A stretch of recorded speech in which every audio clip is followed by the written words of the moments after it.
Well, hello, friends. Mark Holmes here with my buddy Cowboy Jobu, and as always, thank you guys for watching, commenting, subscribing, and being part of the Jobu Sports Report. Without you guys, man, this literally does not work. Let's get open for business and let's wake up the football gods. Oh my goodness. Whew. It feels so good to be back home. I mean, it's just, to be sitting here back in my man cave, man. I had the time of my life watching the Dallas Cowboys beat the crap out of the Giants, meeting all the great fans and stuff. Cowboys experience, they took great care of me. Um, but there's nothing like being home and being here at my set. I don't have green screens because, well, quite frankly, I can't figure out how to actually do that. So I have to have this physical cabinets and woodwork and stuff and have all my stuff here because I just like having the real feel of things. But it's great to be back here and to be talking about my Dallas Cowboys and to be talking about actual games. We're not talking about practice, we're talking about games.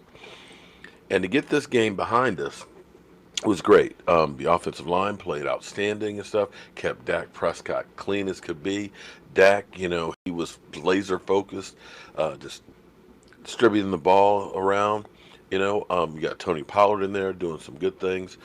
Zeke Elliott a little rusty and stuff, but you look at this and say that we haven't gotten our peak. There will be some problems with this Kellen Moore's offense, and you can see the difference night and day. Think about us last year against Carolina, starting out and only scoring 7 points. That was an unbelievable show of offensive firepower. But here's the problem, though. With what happened with our Dallas Cowboys, and let's just take a look at these numbers. This is Ling Chow. I think I said that right. If I said it wrong, please, let me know because I am a name butcher. I do mess up quite a bit when it comes to pronouncing words. But Ling Chow, I've said this to you guys before. This is what I thought was going to happen when they cut Des Bryant. There's a statistic out there, I think when Dak Prescott hits 6 or more receivers, that the Dallas Cowboys are like 90% victorious. I don't remember the exact number, so if I'm wrong, don't quote me, but I know it's pretty high when they hit multiple receivers. It's kind of like it used to be the Cowboys, whenever we had 100 yards rushing with Emmitt Smith or Tony Dorsett, we pretty much were guaranteed a victory. So this is one of those statistics that when Dak is able to distribute the ball all over the place, chances are you're going to win. And I've equated it to Ling Chi, which is a form of torture that they had in ancient China, where it was death by 1,000 cuts. That not one of them will kill you, but collectively, all the bloodletting, all the blood's going to run out of you. And that's what this thing is. When you look at this, there's not really, well, Michael Gallup stands out. Michael Gallup does stand out because he's now tied for second for lead in yardage as far as receiving go. But as you look and see, Zeke Elliott, 53 yards, Tony Pollard, 24 yards rushing. Nothing outstanding on those numbers. But then you look at receiving. Michael Gallup, 158 yards.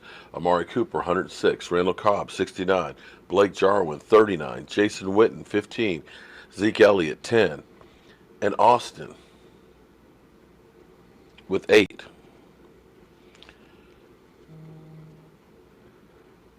Because you're distributing the ball all the way around like you're doing now, the problem becomes is nobody really stands out. And becoming Pro Bowl players is going to be difficult. If you're Julio Jones, you're getting the lion's share. You're the first one to eat. And you're going to pig out, and your numbers are going to be through the roof. Doesn't necessarily mean that your team wins, but you're going to end up being a fantasy standout. You're going to end up, getting the Pro Bowls and everything else. You're going to get the awards. But much like the Dallas Cowboys of 2016, where Cole Beasley led us with like 68 catches, everybody was kind of in that middle of the road. with catches. Nobody was way out there where they would become a Pro Bowler. Everybody was kind of bunched in the middle. And that's kind of sad because, as a player, you want to be recognized as a Pro Bowl player, where you've had an outstanding season. But the way Kellen Moore is calling this game plan, it's about winning football.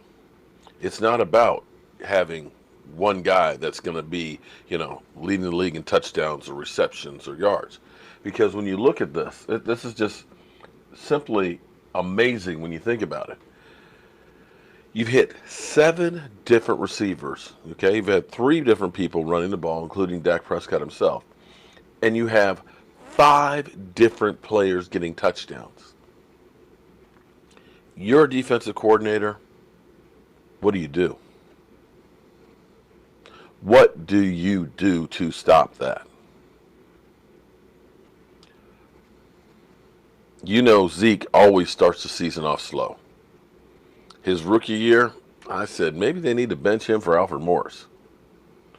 His second year, he was dealing with the whole suspension thing. He usually does not average over 4 yards a carry first couple of games.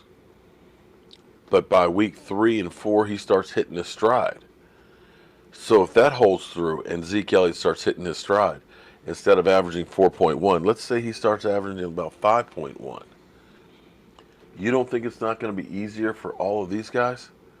Zeke Elliott, 1 touchdown. Amari Cooper, 1 touchdown. Randall Cobb, 1 touchdown. Blake Jarwin, 1 touchdown. Jason Witten, 1 touchdown. And the way this offense has changed completely from Scott Linehan to Kellen Moore, and I know it's just 1 game, so it's a little early. We did some things that we haven't been able to do. 1, red zone, getting in the end zone. 2, after getting rid of Paul Alexander, we've seen the offensive line really begin to stabilize.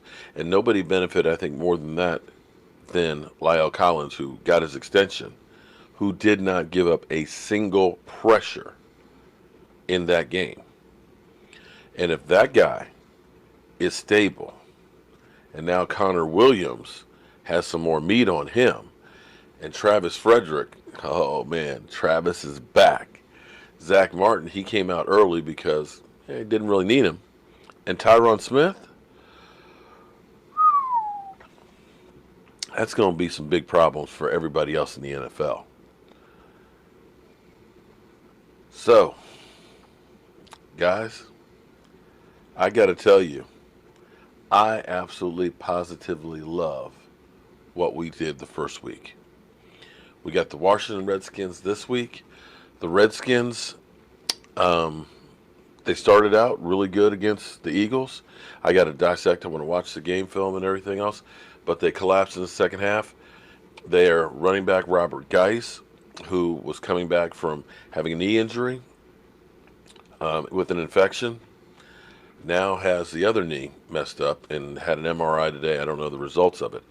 Adrian Peterson, for the first time in his career, was sat down.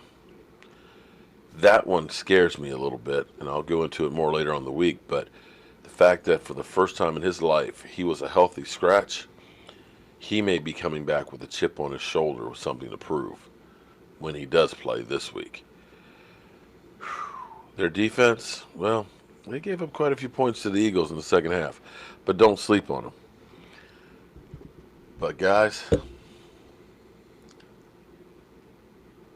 what a game. The quarterback, the running back, the offensive line, the tight ends, everything, wide receivers clicked. Now we'll see what happens when we start playing some tougher competition, but this is definitely a good place to start. I'm happy to be back here, but tomorrow is already hump day, which means I don't have time to waste. I got to get my stuff together for us to take this tailgate to a whole new level. I'm Mark Holmes. This is my buddy Cowboy Jobu, and thank you guys for being part of the Jobu Sports Report. If you want more information on the tailgate, email me at cowboysmark94 at gmail, or go to Cowboys Experience and to let them know that you want to be part of the Jobu Sports tailgate at FedEx Field. Tickets are still available out there. My man Clarence sent me a thing that said that tickets were selling for like $700 or something like that, club level. You can still get good tickets because I think the Redskin fans are bailing out. But I want to see a sea of blue in that dump. I'm Mark Holmes, and I'll see you guys soon.